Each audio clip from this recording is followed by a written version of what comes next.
the part of that cost, part of that denominator, that really was comparable to the service that one talking about, the cost of the pharmacy and the outreach program, the training program,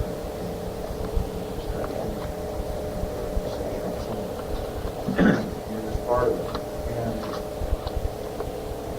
with money being short and that argument being difficult to respond to, not too difficult if people have the patience to view it technically, but who does? Certainly not congressional committees. It became more and more difficult to justify it. So that dropped. But you know, one of the exciting things to me is that at this center down in Beaufort County, that was the sort of the stroke belt, the hypertension, the highest rates of hypertension in the United States, right down there. And now that's going down in the population share around the center. It's difficult to say exactly what factors contribute to it, but I was talking to a couple of years ago about the draw. You know, nobody has written anything about it because that's not what they're in business to do exactly.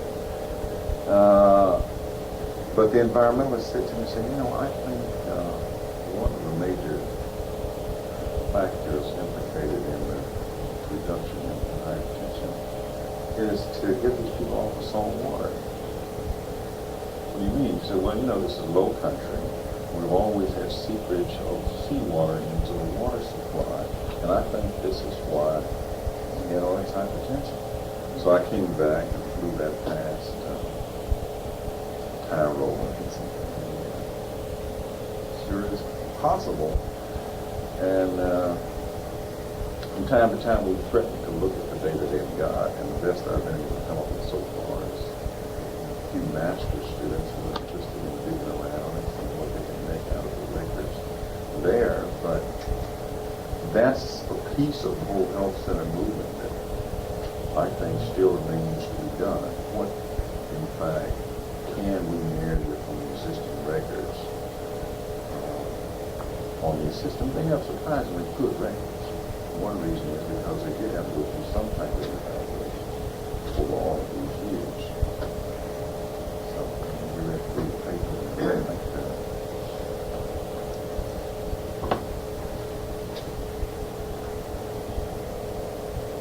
Any other comments?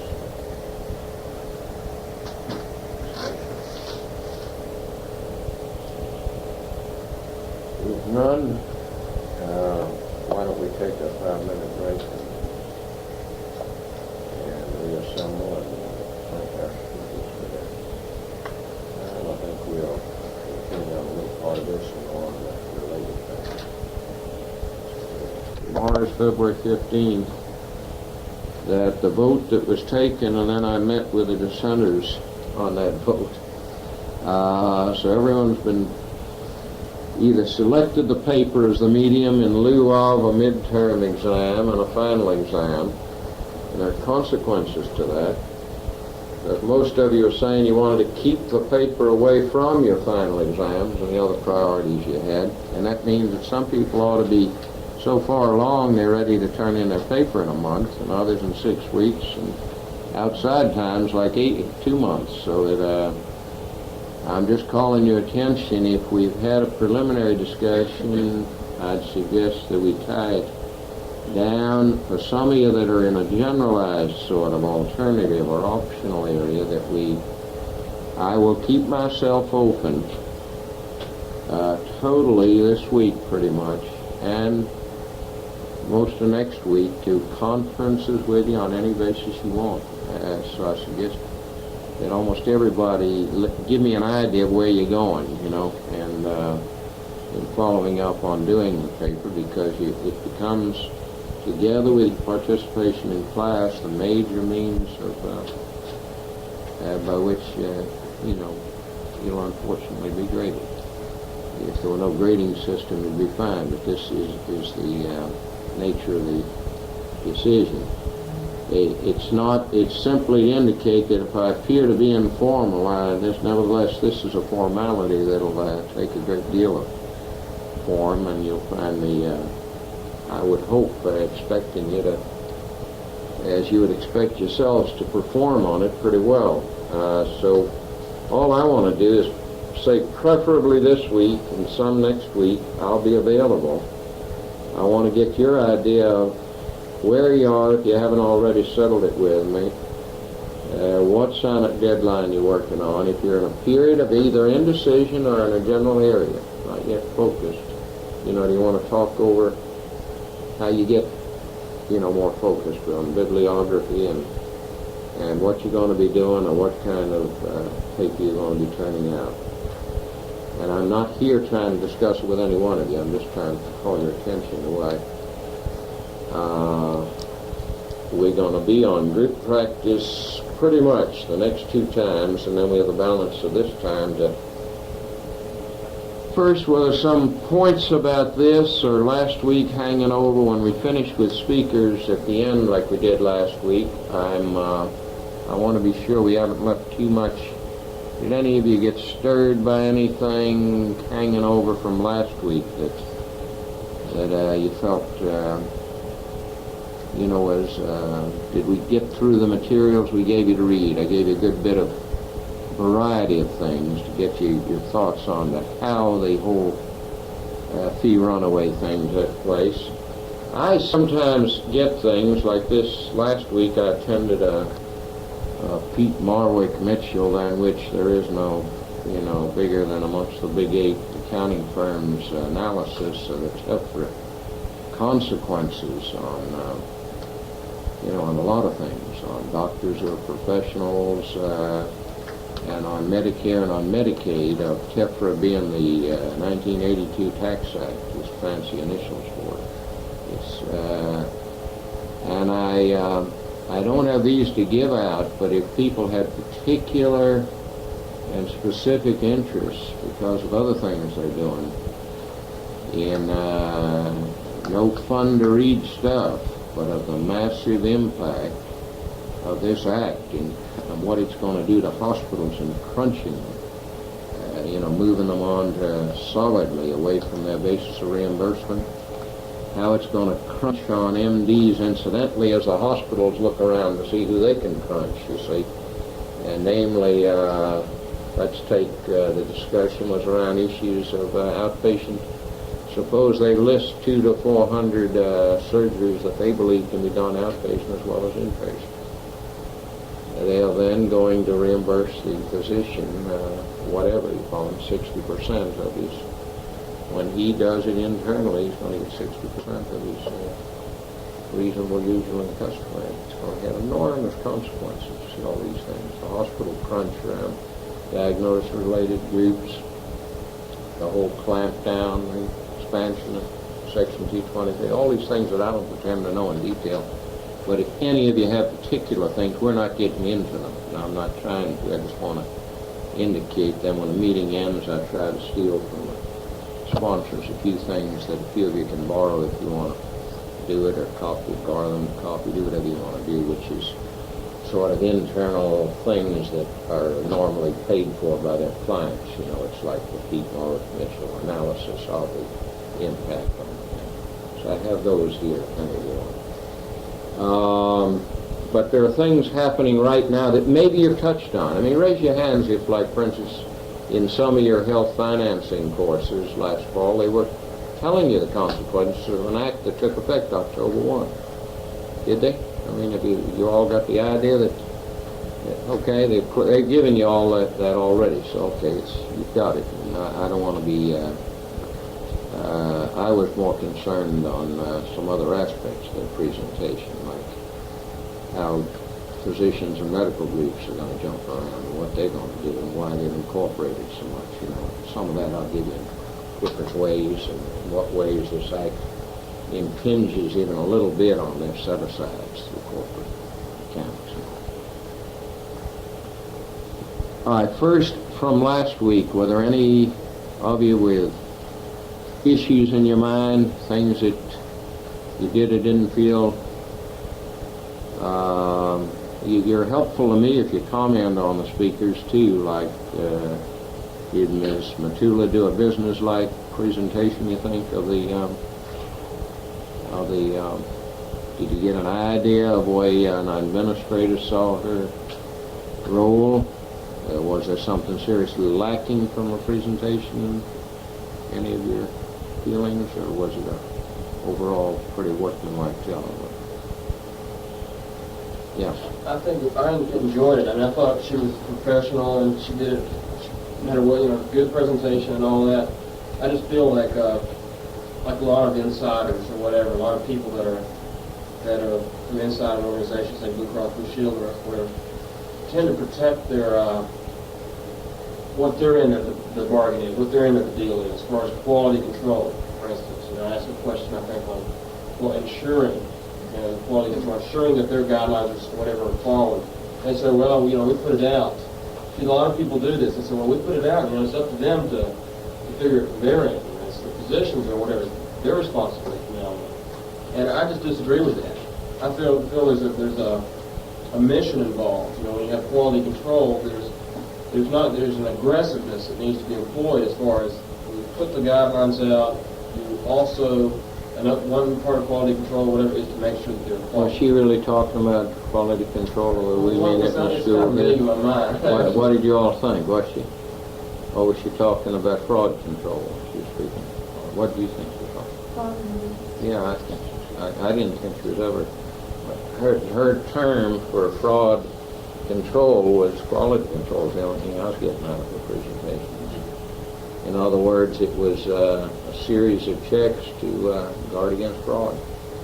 I don't think there was the slightest effort to say they ever went out and read charts anywhere or took samplings, or they got bigger problems than that.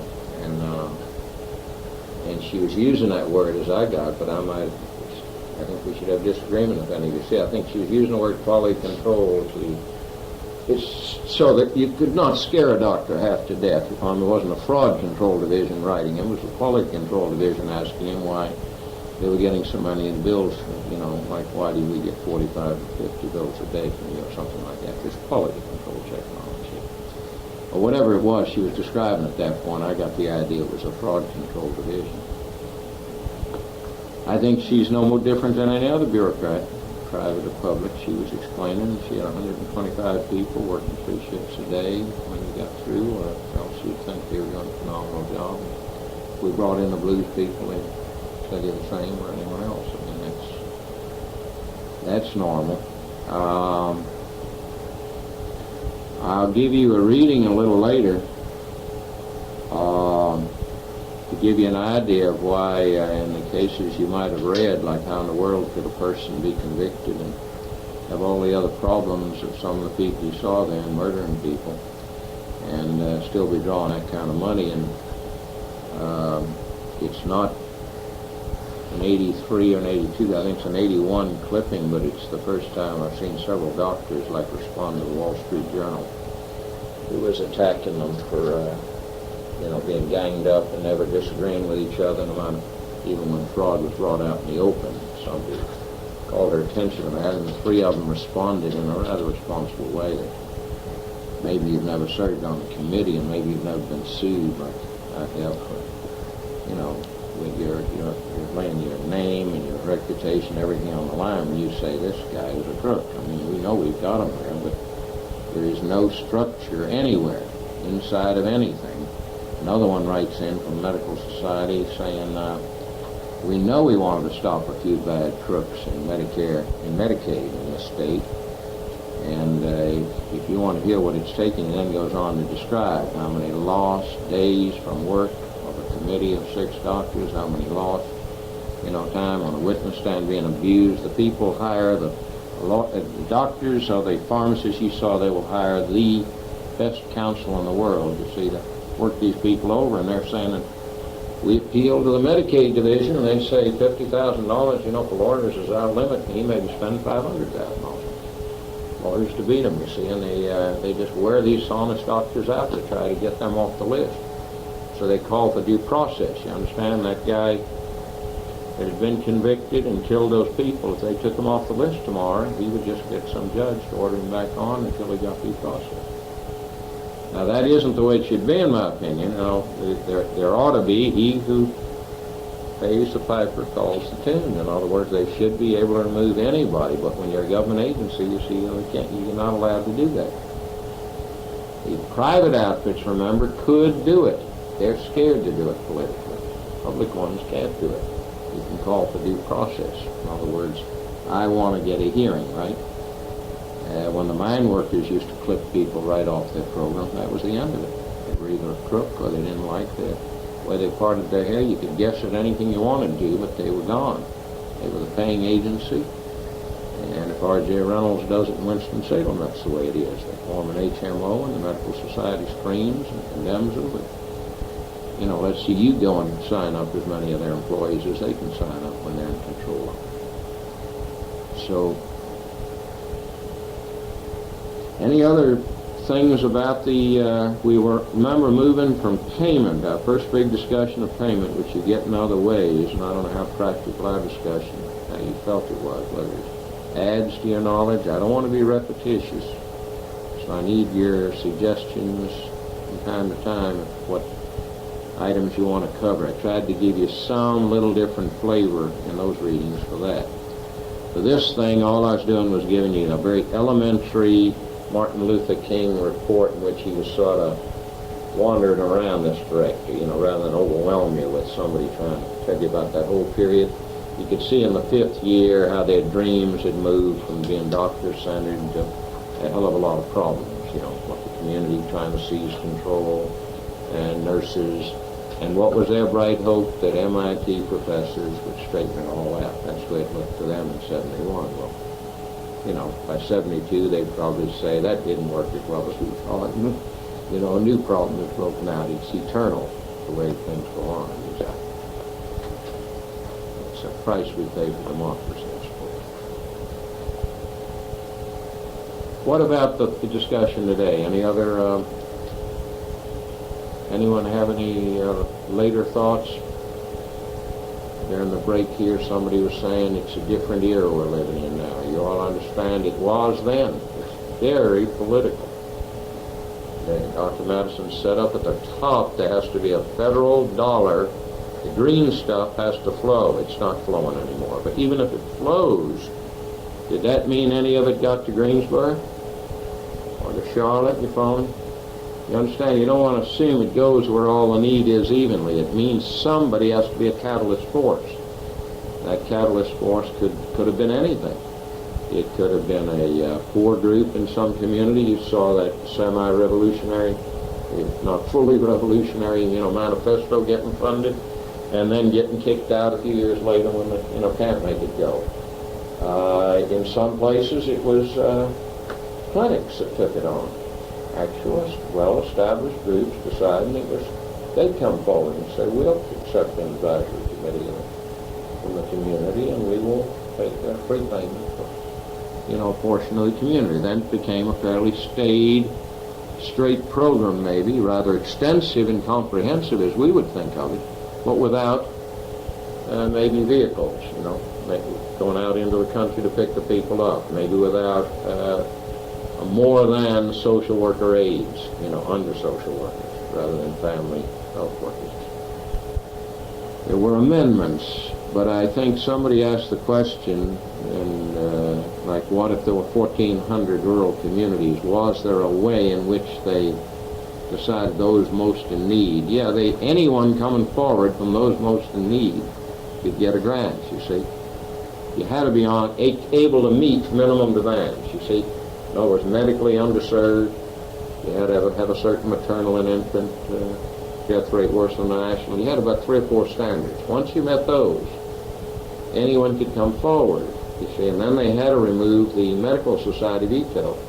In the early years, they let the medical society veto it. Well, then that had to be junked. You couldn't meet the need. All the medical society had to do was meet and condemn it, and it stopped it. That's the way it was, as I remember. In 69 or 70, they had to junk that because they just immediately understood their power. There was a law, but all they had to do was pass a resolution and stuff. And if you tried to conform to what they wanted, you would never have full-time doctors, you'd never have salary doctors. There was several other things that I could say from my experience happened in a number of these that I was asked to visit as a site visitor during their lives. They had made, in some cases, horrendous compromises with reality, like the beauty of them was there for me to see. Their health workers worked well out in the field. Their indigenous people did well. Sometimes their boards had been educated well. But they say early on, under a weak administrator, had decided not to have a pharmacy. Well, we can't fight the medical society and the pharmacists, so they didn't have, here they were, this huge medical center without pharmacists. They had made you can say, well, it was an unimportant compromise, but now you got a president at 71 that's saying, I want these to be fiscally viable. They've given up a black department, one that operates in the black, not in the red, see. Social workers operate in the red. The indigenous workers operate, you see what I mean? You'd trade it off. It was like if the lab got mad at you at the hospital, and that happened to some of the rural practice projects that I was in. They were allowed to get office space on the campus of the hospital if they didn't run their own lab and x-ray. And they thought they were making nice, quick compromise. Look at these beautiful offices. It'll take us forever to dream up, and to build them somewhere. And so in getting the office space, they lost what? The ability to produce in the black in two areas, to make the thing fiscally viable. It became very difficult without lab and x-ray. And when you keep lab and x-ray or give up pharmacy, we'll take up these balances later in detail, but you have to immediately understand how many departments are the black ones, and that operate in the black rather than in the red. And we're now talking in terms of the way an accountant would think of how these things work, not in their social use, the way John Hatch was speaking. I think John Hatch added a note that was absolutely essential to realize how close to the border of all the politics of the 60s and 70s all this was. So, who can argue with that truth that if 6 out of 10 of the town mayors in that area that were saying, those communities, I visited them once, were all 70, 80, 90% black, and they'd always been run by the few white merchants in the town, and the people, everyone who worked, almost everyone who worked for a living was black, and these people had served on these boards, and as mayors had learned about environment and about sewage and about, who says they didn't do more for health care than neighborhood health centers? We shut it down, It's the ancient lessons, of what really gets it done. And I think he got that, point over. That may be the lasting one. The institutional stuff that Don Madison dealt with are things we'd like to believe in, as we're here in the university atmosphere. I think that colors the way we think. You see, those were where the institutions began, you follow me? They'll take control of the mid-levels if they bring them in. They'll take control of the health educators, all those things were going to be jobs. Now, what would a cynic say about that whole period? Remember the most cynical statements? The whole Great Society period, what were one of the things we ought to just know about? We're looking at only health, but remember it dealt with all the other areas he excluded, right? A lot more welfare, a lot more housing, a lot more schools. They were putting out fires, real fires. Cities were burning them, They were dealing with a civil rights movement that was on fire. They were dealing with, an establishment getting a reasonable way to live in its nation, And, one of the arguments was, why do any of this? Just count the poor, count them all up in your hands, and give them each $8,000 a year, $5,000 a year, whatever it is. In other words, all you're doing is giving jobs to a bunch of social workers and MDs and community organizers. That's all you're doing. That was the cynical view, see, and you better know it, because that still is one that hasn't been settled. We do not know whether we, the people at this table, don't always invent all these kinds of things. How many grantsmen do you think existed during that period? Oh, about 2,000 to 3,000, that's my guess. I think I'm low and conservative. People who did nothing but hang along the edges of this whole thing as grantsmen. How many consulting firms? Probably 200 to 300 did nothing but rake off part of this money consulting to all these outfits in some area, right? I mean, in the part you read, who was coming in? Did no EO pay for that? Nice big team of MIT professors with their consulting firm, no doubt, coming down to clean up what? When you read the report, nurses and doctors and aides who can't talk to each other. They said they spent a good bit of their time with 8 of the 10 healthcare teams, remember that? And the rest of their time they're trying to teach administration to be administration. You understand how cynical you can be about this whole thing. Is that a way? So what if they blow it on 6 packs of beer, color TV, okay? I mean, that keeps society moving too. That's all the social workers do in the end. That's all the doctors do in the end. That's all everybody does in the end. It's a case of whose ox is found. I mean, I'm talking against my own self-interest there, but you understand you can have a cynical view of this whole business. You see, does this, or you can have a logical view of it, which the Wall Street Journal had this week. If you all have missed it, I'll give it to you as a reprint. But I think a Wall Street Journal analysis of the British Health Service is timely once in a while. Not a socialist analysis of it, but, the Wall Street Journal analysis. It is the only system that's ever gotten cost control. It's gotten the whole thing under cost control.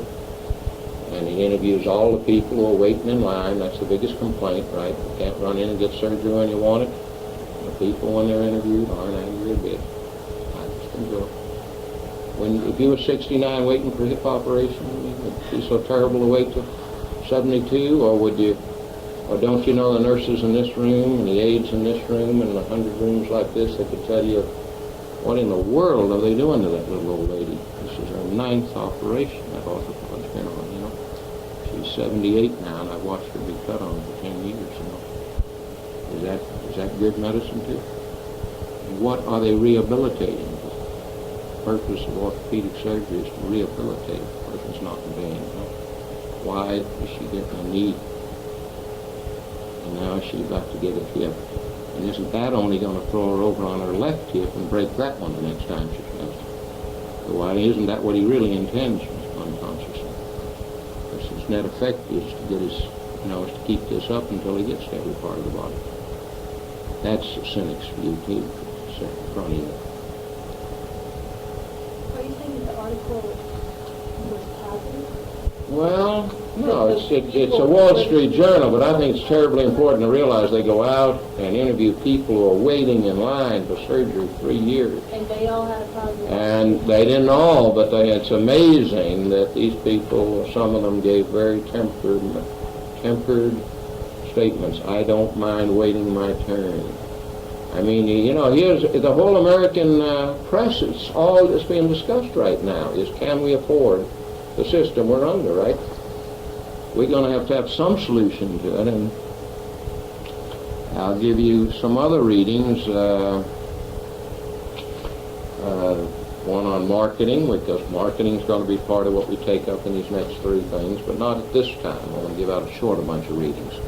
And you'll see in the marketing reading, if you read it carefully, how hospitals have to market now, and doctors, the implication of having to market. I'll give you a later one on them. But already you'll see a dissenting view in which he says, let them go ahead and market, but I got a notion it won't go anywhere. In other words, you'll end up with he's like predicting a more radicalized American public, more suspicious of the whole, industry and all. In other words, as they go out and do this, they will have less respect in the end and demand more radical solutions on national health insurance. There are some people predicting that, you see that. Go ahead, say something. What would be the solution? Well, that Senator Edward Kennedy not only is withdrawn his presidential candidacy, but he's withdrawn from national health insurance. He just started doing that about a year and a half ago, and is slowly withdrawn from, there is no advocate of national health insurance in this country anymore. A more radical solution is, why would you ever want to have it? I mean, you just take the whole damn industry and employ it like in England. I mean, no doctor has to join it. Let him get out and scrounge for his living amongst the people that have the money. Once you give it to everybody for free, like you do Social Security, it means that you want your hip right now, then you go find your surgeon, you pay him, he'll allow you to do that. But if you want it free, you stand in line. Well, what's the alternative to national health insurance? And if so, I mean, is that his? I'm saying, she was saying, how could you have anything more radical than national health insurance? I'm saying, there never was a radical proposal in this country. That's what is so dog-legged about American politics, you understand? There are no communists, there are no socialists, okay? If they are, they're idiots, like around Greensboro, right? Guys with MDs after the name, working in cotton mills, trying to issue pronunciamentos, down with the Klan, they're, we'll end fascism, and they really don't understand where the Klansmen are just some poor little unemployed jokers up the road a piece that have believed the racism of the system around them, and if you mess with a gun with them, they're going to kill you, okay? They're not realistic. You're dealing in Europe with a real left. Are listening to what the issues are, You got to have a better system. We don't have to have a better system here. We think Kennedy's a radical. That's how ridiculous it is, that this millionaire is a radical. And who's the next big radical coming up? J. Rockefeller, governor of West Virginia. That's our notion of radicals in this country. They've actually quit the Republican Party and joined the Democratic. It's just scandalous. I mean, we have no idea what it is that you face either blacks or workers who say both parties stink. Okay? They stink so bad we won't touch either one of them. Okay? Now you got problems. Now one of the parties has to start adjusting this. Now Jesse Helms represents this intelligent kind of force on the right. See how we have no counterbalance.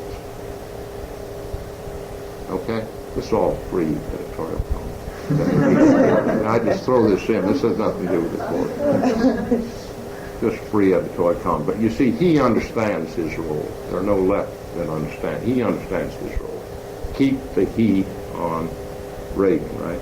Keep it on him until he gives me what I want, or I get the hell out and, run my own show against him from the right. Okay? Still crazy. You think Reagan hasn't gone far enough? He wants to end it all.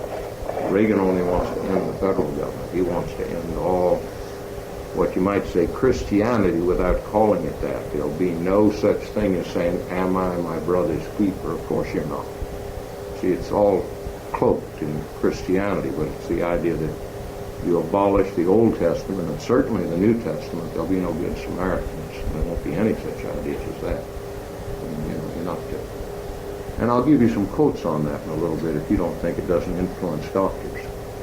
You'll have to see some quotes by organized medicine indicating that when you ask for Medicare or Medicaid rights, or ask a doctor to take care of you when you're sick and you're busted and unemployed, you're as bad as a crook who goes down the street and steals a car out of a used car lot. And that's an MD, Dean of the School of Health Professionals that made that speech, okay? To an applauding audience of doctors. So I'll give you a flavor of how we get pulled to the right. You follow me? Okay. Sort of unbelievable in Chapel Hill, but not unbelievable in Georgia, where this guy's speaking. He's the dean of the school, okay? That's his position. You're a crook when you ask for free health care when you're busted. You either pay for it or you steal it. Health care is not a right in any shape, manner, or means. Okay? Okay, and I think you've got on. The federal government has absolutely no right whatsoever to try to tell Yeah. how to do anything regarding the practice. They work long and hard. And, I don't dispute they work long and hard, but it's pretty much been I think ideologically you're stating it's a reality, and I have to keep waking up students, especially in School of Public Health. You see where you're more in a dream world. A medical student can hardly escape this. He's in a class full. He's outnumbered. If he drifts over here by mistake, as one of them did, well, you know, they or 10 of them, or I have a dozen, and they understand they're outnumbered. There are a dozen in that little seminar with me, you know. And that the rest of that class of 160 is exactly 138 against them. And then I discover one of the dozen got in there by mistake, so everything is wrong with the course at the end. Not what I anticipated, very badly organized, you know.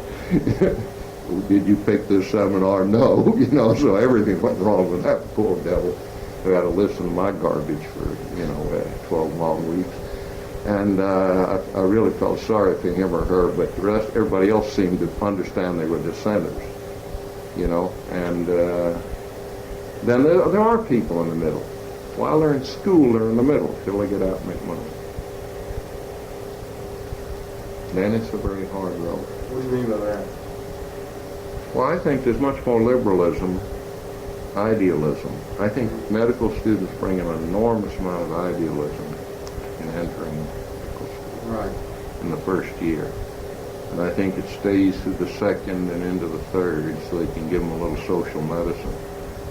By the third year, they're beginning to get on clinical services. And they're beginning to, even in a med center, realize that these are all faculty, and there are some attendings around here. The whole system begins to occur to them. But nobody's told, no one's on the picture of it. And they drop over to Durham and look at Durham County, and it's loaded with attendings. And they look out at the parking lot. Full-time faculty guy gets in a battered little, that is if he's not well-to-do subspecialty surgeon, BW. And the attending drives off saying, my God, somebody stole the what? Gold hub off my, whatever, Continental. It's my third Continental of the year. It's just terrible, I have to report it. He begins to get the system in his mind. It's status, it's more than money, it's not corruption, it's much more status. That attendant is somebody, and these are bums. These are just faculty. It dawns on me. It's a cruel system. So, I'm going to give these out. I'd like you to study these tables carefully. I'm going to hand them out in two groups because they look alike, so you don't keep them two separate. They really...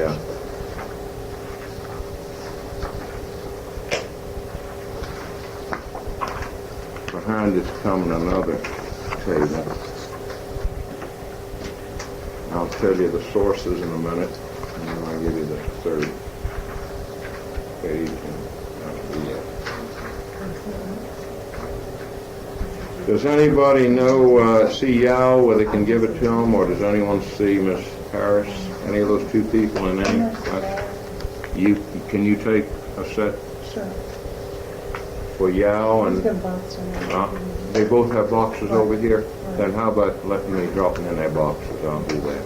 Yao and Harris. Thank you for the extra. Let me explain these to you very quickly. One is a up and down set of tables, not a sideways one. And it's from a book I call MGMA. It's sort of how to organize. It's put out by the Medical Group Management Association. I wrote MGMA across the top. The first two tables are from them. The bottom table, historically, it's an historical table, is from Romer, from whom you had earlier references. The New Ambulatory Care 1982 text. It was a much better table than anything in the earlier bunch, but I wanted to go over that with you as part of the discussion because you got the beginnings of it in the Don Madison presentation, but you need to understand much more about what we mean by medical group practice and what's out there, and go into it. Then I gave it to you by specialty boards. I did not go by specialties. They had another table. This is only board certified specialists. And we'll talk about that because that'll tell you a lot of why group practice doesn't have any enormous changed impact on the system. We'll go over that. Then the 2 pages 44 and 45 that are out of a new 1982 text. I want you to guess the name of it and tell me. Let me know that one, okay? When you figure it out. And see if it has anything significant to say on those 2 pages, even though I dropped number 3 off, which is the desires of older men not to keep younger women, but to keep younger doctors out of, under their control. That's the way number 3 ends, so it's a very simple ending. And I left off the next 2 lines on the next page. But it's somebody's idea in a book of general lines of approach for solving problems. And maybe these things change, and maybe they never changed from the 1960s and 70s into the 80s. If any of you want to drown, or you say you've already had stuff on the new PEFRA Act of 1982, but if you wanted to borrow a few of these, I'll have them. I am going to try to put together the balance of the text for the balance of the period, because I'm running out of my, I not only don't have a budget for the course, but I've run out of all friendlies and all other means of getting things Xeroxed in any quarters without getting kicked out or trying it in the middle of the night and getting accused of doing that. So at least for, you won't be stuck with too big a bunch of readings, but I'll try to pick out things that'll be useful to you. And then I'll try to get you the Shep's article without putting it into the text, something like that before speakers come. And otherwise, I'll put together a number of things that'll provide the balance of this material. Can you try to remember that we carried over from an earlier presentation from the Barbara Matula one? We said we'd still stay more on the effect of payments, the sources of payments that were reviewed, and their impact if you were running a clinic, if you were running a medical group. We'll take that up again. So if you can bring your materials with you, if it's not too much trouble, periodically we'll bang back into, why do you have budgetary problems, or why, does a clinic have problems as they close up or become competitive. And I will not stay precisely, like next week is listed, I'll deal with KEO, fringes. In general, start next week and the week after, and again on April 11th, dealing with all those impacts of various aspects of medical group practice. That's all right with you. In other words, we've been on to a lot of aspects of ambulatory care. And I don't want any of you to feel that we're getting locked up like in proprietary groups. I want to deal with them enough for you to open me up or to raise issues with me for other things you want to deal with, other kinds of ambulatory care, other kinds of budgeting, other kinds of things that you're interested in, okay? And in that April 11th one, it'll not only be operational issues, a good bit of it will be on personnel and labor relations in a practical way as well. Any questions, or will you remember what I urged you on about, which is to get in touch with me personally and I'll arrange to see you during the day, I'll arrange to see you for lunch, arrange to see you for most anything reasonable you want to do we need to finish up where anybody is or where you're coming in, so I can have some anticipation of who's trying to complete a paper rapidly, who's trying to keep away from the exams, which was the main subject of the discussion, and not be clogged up with exams at the very end. And I'll cooperate in any way I can to meet with you and make myself as available to you. Stay with that phone number, and don't be afraid if you don't reach me in the daytime to reach me at night or to leave word for me to call you back or anything. Any questions or issues? I'll get these out to you, Alan Harris, and thank you for your attendance.